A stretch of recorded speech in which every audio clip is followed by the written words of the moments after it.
Hey you guys, so I'm going to talk to you guys a bit about um, post-op care for surgery. The last video, if you missed it, was about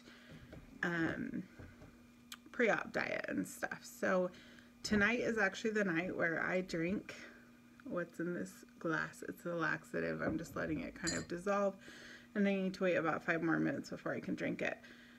Because you have to wait a bit after dinner, and it's all these rules. So anyway, that laxative, once I drink that, it's clear liquids, the end.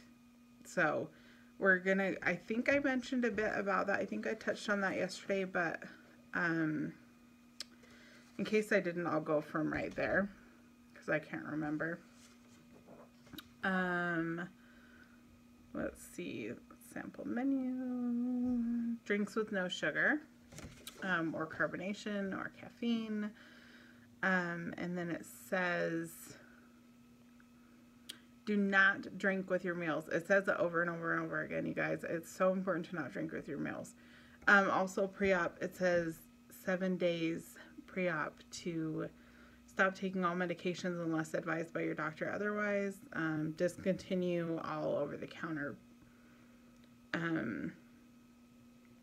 medicines. You can use Tylenol for headaches if you need, which I'm lucky I haven't had headaches with going off caffeine.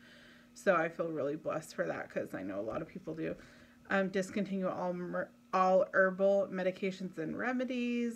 Discontinue use of birth control and supplemental hormones. Like, there's a whole list, guys. It's long. And then for diabetic patients, which does not apply to me, it says that you need to consult with your doctor and blah, blah. Okay, 3 days prior to surgery. That is where we are at tonight. It says, complete bowel prep by taking a laxative only once on the 3rd night prior to surgery, which is tonight. So I am going to drink that in a little bit. And then it says 2 days prior to surgery, begin clear liquid diet, which starts tonight at midnight. So after this laxative, basically. During this time, these are the only clear liquid, consume only clear liquids. And it says water or flavored water, sugar-free popsicles, which actually are really yummy. I bought some. They're good. Apple or other clear juice without pulp or carbonation. Chicken, vegetable, or beef broth, which I did get some chicken broth. And then you need to have, this is important, this is part of the clear liquid diet for my doctor. I don't know if all of them do this, but it's not actually clear liquid. So you got to really pay attention to what the instructions are, because normally I would think, well, that's not a clear liquid, so I can't have it, but this is something you need. So it says you need to have 2 Greek yogurts per day. It may be flavored, but no pieces of fruit. This helps post-healing and by providing a healthy bacteria in your gut. And then it says plain Greek yogurt is the best option, or something similar. So that is the plan. I have Greek yogurt. I love the God's Greek yogurt. It's so yummy. So I have some of that. And I actually ate that for one of my meals today just because it's high in protein, and I've been trying to get more probiotics in, so that's a good way to do it. And then 8 hours prior to surgery, absolutely nothing to drink after midnight preceding surgery or 8 hours prior to surgery. I'm just going to do after midnight. My surgery probably won't be until the late afternoon, but I don't want to mess up timing. So, and then absolutely no medications that day. Bring all of your prescribed medications, which I don't have any. Okay, so that's that. Now, post-op. Let's talk post-op. So you think of like an infant, you guys, except for clear liquids, it would be like the formula or breast milk. Like, you start with clear liquids for 4 days. You don't even take vitamins. Like, it's just clear liquids. And then you move on to think that's 4 days or a week. And then, so you gradually increase. So the next step will be protein shakes, and like, you know, flavored water still, that kind of thing, trying to stay hydrated. And then a few weeks later, you'll gradually go into like pureed foods. And then at 50 days post-op is when you can try chewing 1,000,000 times and try like a chicken or vegetables. So you have 50 days in between surgery day and solid foods. 50 days, which seems like a lot, but really it's going so quick. I forgot to talk to you guys about my stats. So my starting weight was 298. My current weight, it was 298.4. My current weight is 278.2. So on the pre-op diet, since I decided to have surgery and, you know, doing all of this stuff, I've lost 20 pounds, just barely over 20 pounds. That was as of this morning.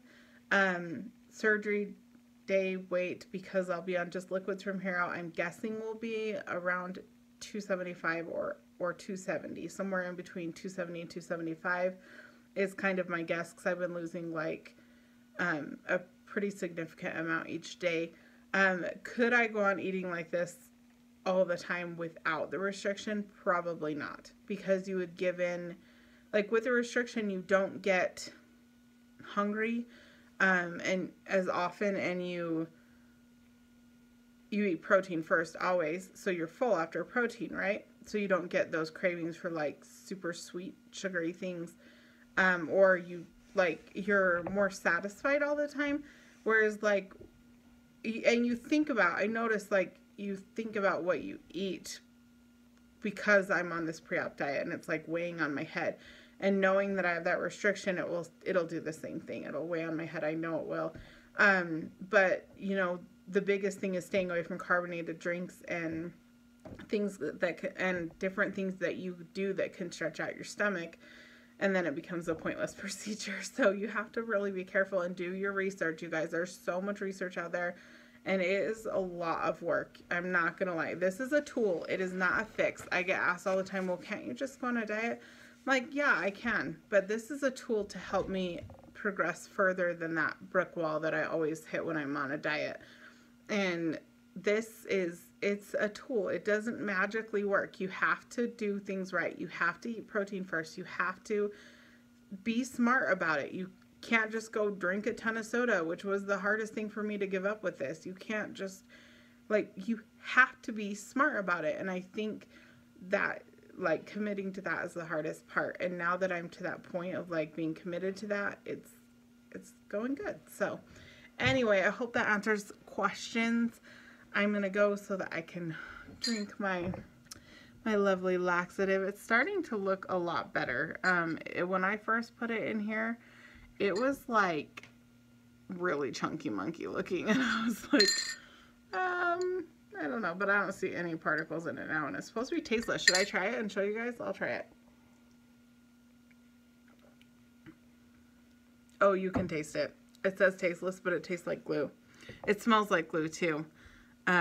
It smells like rotten glue, but it tastes kind of like powdery and stuff, but that's okay. It's only about, they said between 4 and 8 ounces, so I did like probably 5 ounces, so that I could just get it down. So guys, it's happening. The laxative is happening. That's when I was researching everything, I'm like, that's got to be the worst part. Is taking a laxative, and then who knows what kind of stuff this is gonna cause, you know what I'm saying? So anyway, that is all for now, and we will see you guys all after we do a full day of clear liquid, so you can see how that went. That's all. Bye guys.